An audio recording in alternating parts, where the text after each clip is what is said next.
Who removed Enoch from the Bible? Presented as a special report by Global News Analysis.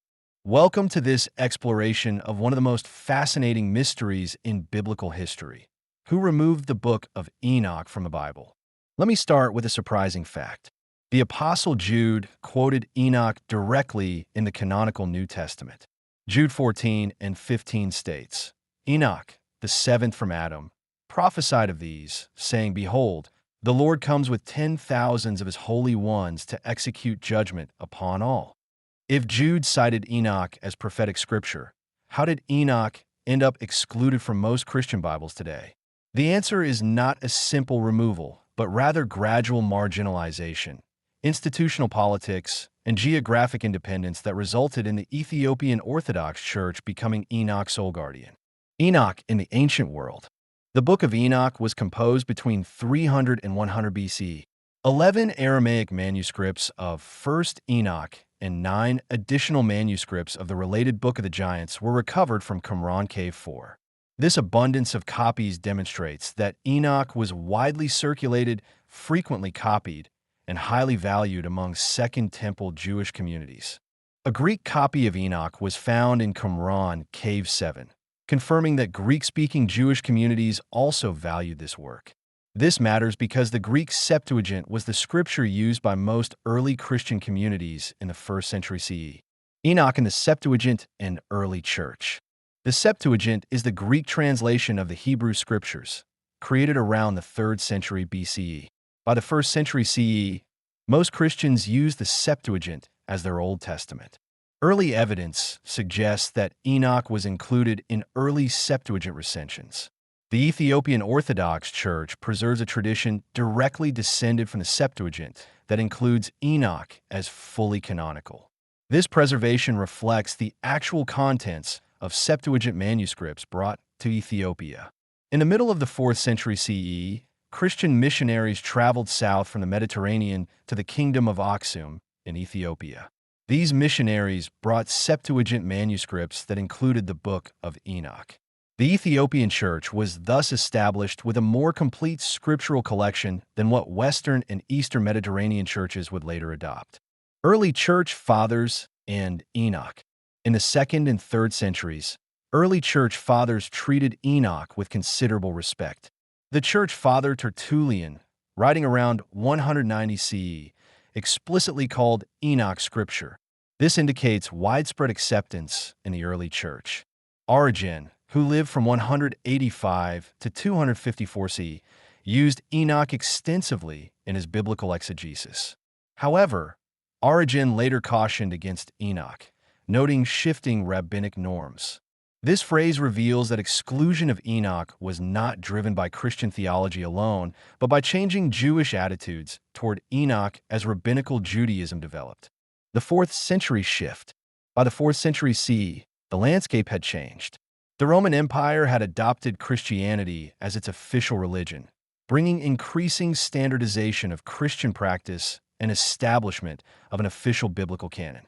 The Council of Laodicea, held in 363 to 364 CE, explicitly excluded Enoch from its recommended list of scriptural books. However, this was a regional council with limited authority. 3 figures deserve particular attention: Athanasius, Jerome, and Origen's institutional pressure. Athanasius served as Bishop of Alexandria from 295 to 373 CE. He was one of the most influential theologians of his time and played a major role in determining which books would be considered scripture. Athanasius rejected Enoch as pseudepigraphic because it was written centuries after the biblical Enoch lived. This reasoning had some merit. However, it was applied inconsistently. Many books that remained in the biblical canon, such as Genesis, Proverbs, and Job, also had uncertain authorship. Yet these books were retained while Enoch was excluded. Jerome and the Latin Vulgate. Jerome, who lived from 342 to 420 CE, translated the Hebrew Scriptures and Greek New Testament into Latin, creating the Vulgate. This translation became the dominant biblical text in Western Christianity for centuries. Jerome explicitly excluded Enoch from the Vulgate.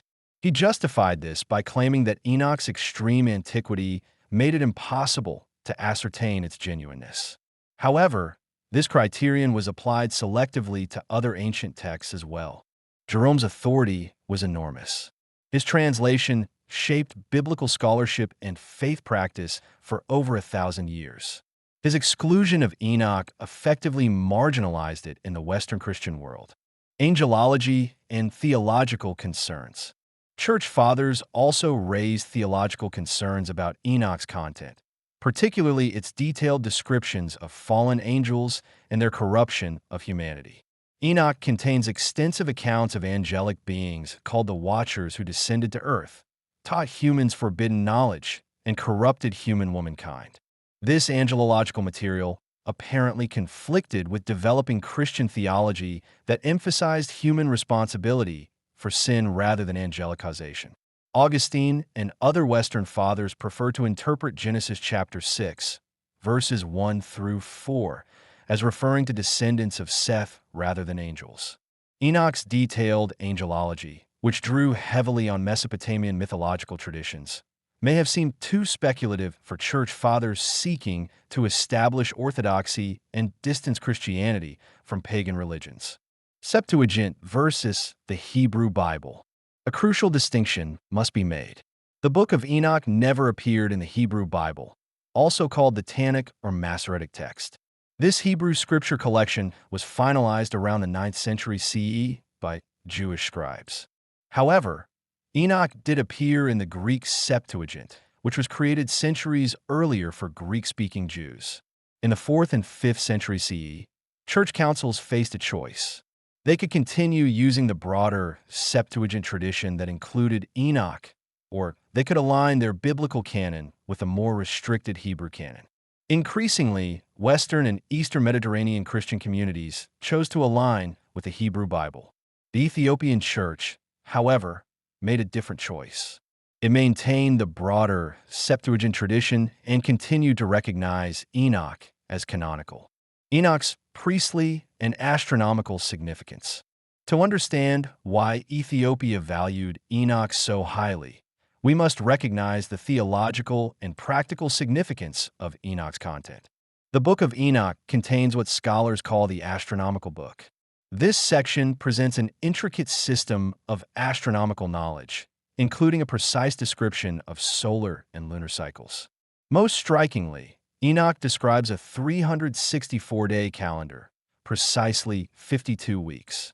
This calendar design ensures that festivals always occur on the same days of the week. In Enoch, the angel Uriel teaches the patriarch the motion of the heavenly luminaries. This heavenly instruction parallels the priestly authority structure found throughout Scripture. Just as heavenly archons receive divine instruction and transmit it to earthly priests, Enoch receives astronomical knowledge from angels and passes it to priests for calculation of festivals.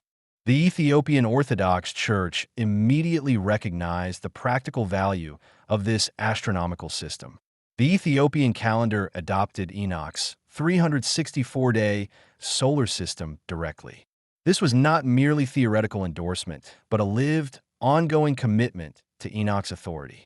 For centuries, the Ethiopian Church has used Enochian principles to calculate its liturgical calendar. Enoch in the Dead Sea Scrolls. The 20th century brought dramatic confirmation of Enoch's ancient authority through discovery of the Dead Sea Scrolls. Scholars found 11 Aramaic manuscripts of 1st Enoch in Qumran Cave 4, plus 9 additional manuscripts of the Book of the Giants. These fragments date to the 2nd century BCE and earlier, placing them among the oldest biblical manuscripts known. The sheer number of copies indicates that the Qumran community, believed to be the Essenes, regarded Enoch as essential religious literature. A Greek copy of Enoch was also found in Qumran Cave 7. This confirms that Enoch circulated in multiple languages and was studied by diverse Jewish populations. The Dead Sea Scrolls thus provided 20th century scholars with decisive evidence that Enoch had genuine ancient roots in Second Temple Judaism. Why Ethiopia preserved Enoch? The Ethiopian Orthodox Tewahedo Church remains today the only Christian denomination that maintains the Book of Enoch as fully canonical scripture. The official Ethiopian Orthodox Church statement says, the Ethiopic version of the Old and New Testament was made from the Septuagint. Includes the Book of Enoch. The whole of Christendom owes a debt of gratitude to the Church of Ethiopia for the preservation of these documents. Several factors contributed to Ethiopia's preservation of Enoch. First, geographical isolation. Ethiopia was remote from Mediterranean centers of ecclesiastical power. Decisions made by councils in Nicaea, Constantinople, or Rome did not automatically bind Ethiopian Christians. Second, the timing of missionary contact. When Christian missionaries arrived in Ethiopia in the middle of the 4th century, they brought Septuagint manuscripts that still included Enoch.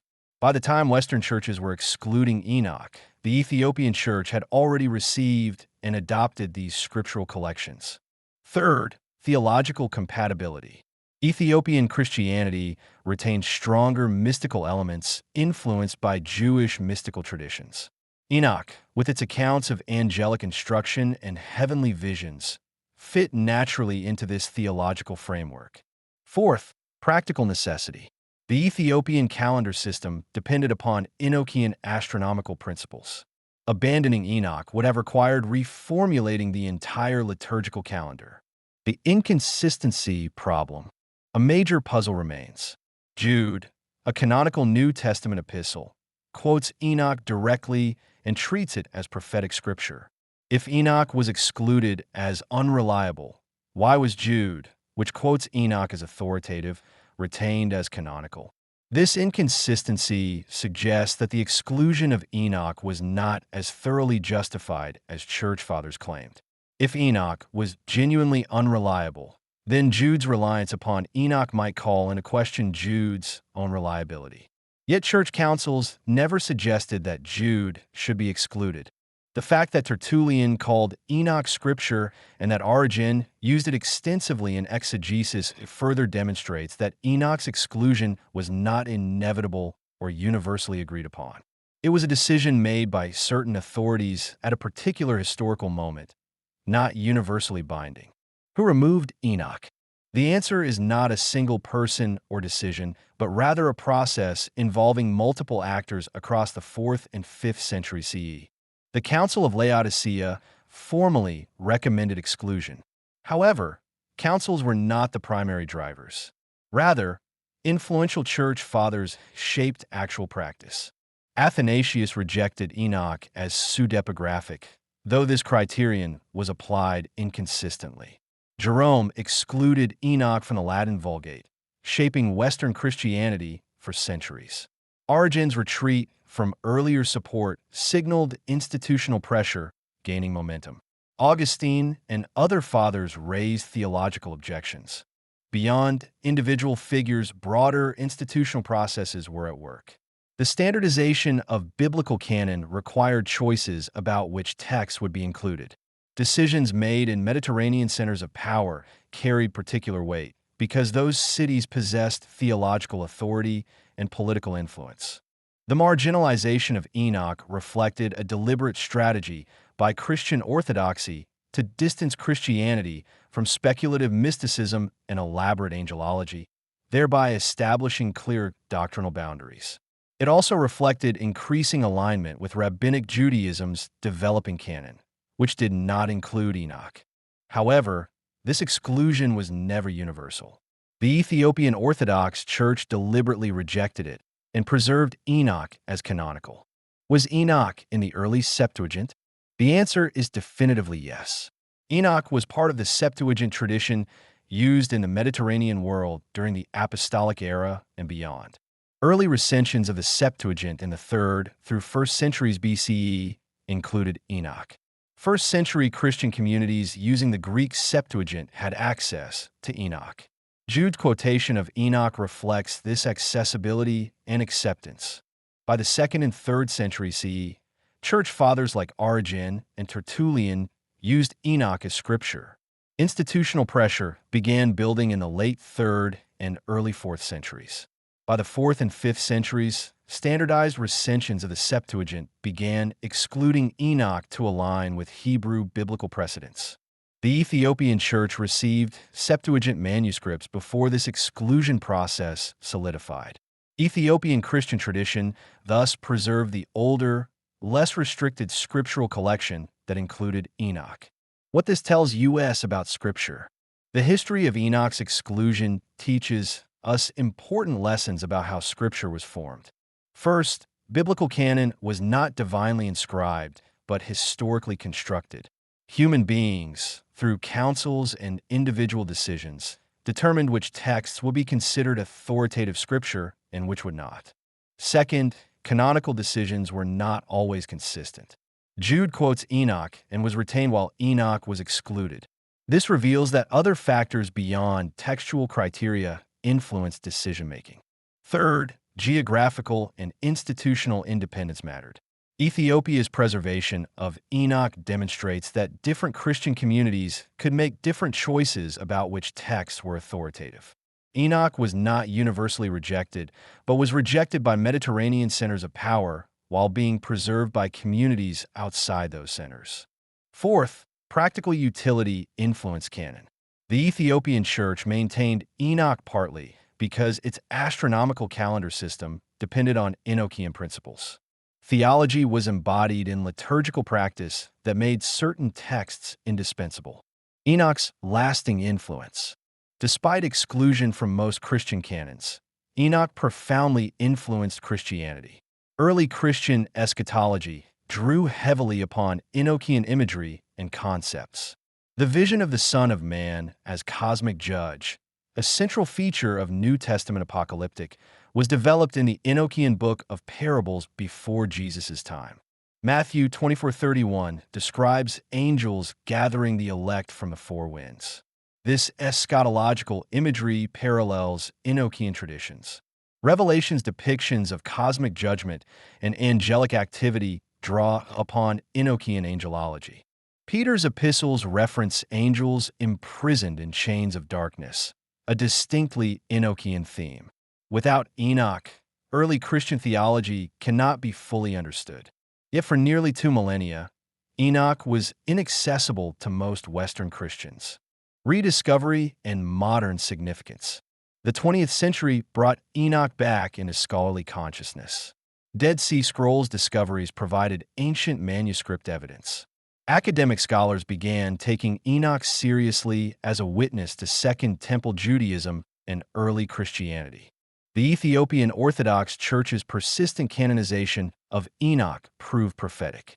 What seemed like a marginalized choice by a remote church became, in retrospect, the preservation of an essential witness to ancient Judaism and Christianity.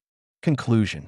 To summarize, the Book of Enoch was not formally removed in a single act, but gradually marginalized by 4th and 5th century church councils and influential church fathers, including Athanasius and Jerome. However, the Ethiopian Orthodox Church, due to geographical independence and earlier access to broader Septuagint manuscripts, deliberately preserved Enoch as fully canonical. The Ethiopian Church's choice proved providential, ensuring that Enoch survived and could be recovered by modern scholars. Enoch was present in the early Septuagint used by first-century Christians, including the Apostles. Jude quoted Enoch as prophetic scripture. 11 manuscripts of Enoch were discovered among the Dead Sea Scrolls, confirming its ancient authority and widespread circulation. The exclusion of Enoch represents a complex historical process in which institutional choices, theological reasoning, and ecclesiastical politics combined to marginalize a text that had previously been authoritative. Yet one Christian community resisted this marginalization and maintained Enoch as scripture, ensuring its survival. The history of Enoch teaches us that scripture is not static but dynamic. Texts considered authoritative in one era may be marginalized in another. Communities separated by geography may make different choices about what constitutes sacred text. The Ethiopian Orthodox Church's preservation of Enoch reminds us that the history of Scripture is not a simple linear narrative. Rather, It is a complex story of choices made by particular people in particular places with particular concerns, choices that sometimes exclude important witnesses to ancient faith. Understanding this complexity enriches our reading of Scripture and humbles us in the face of the questions we still ask about authority, authenticity, and the boundaries of sacred text. Thank you for joining this exploration of one of biblical history's most intriguing mysteries. Who removed Enoch from the Bible? And what does the answer tell us about Scripture itself?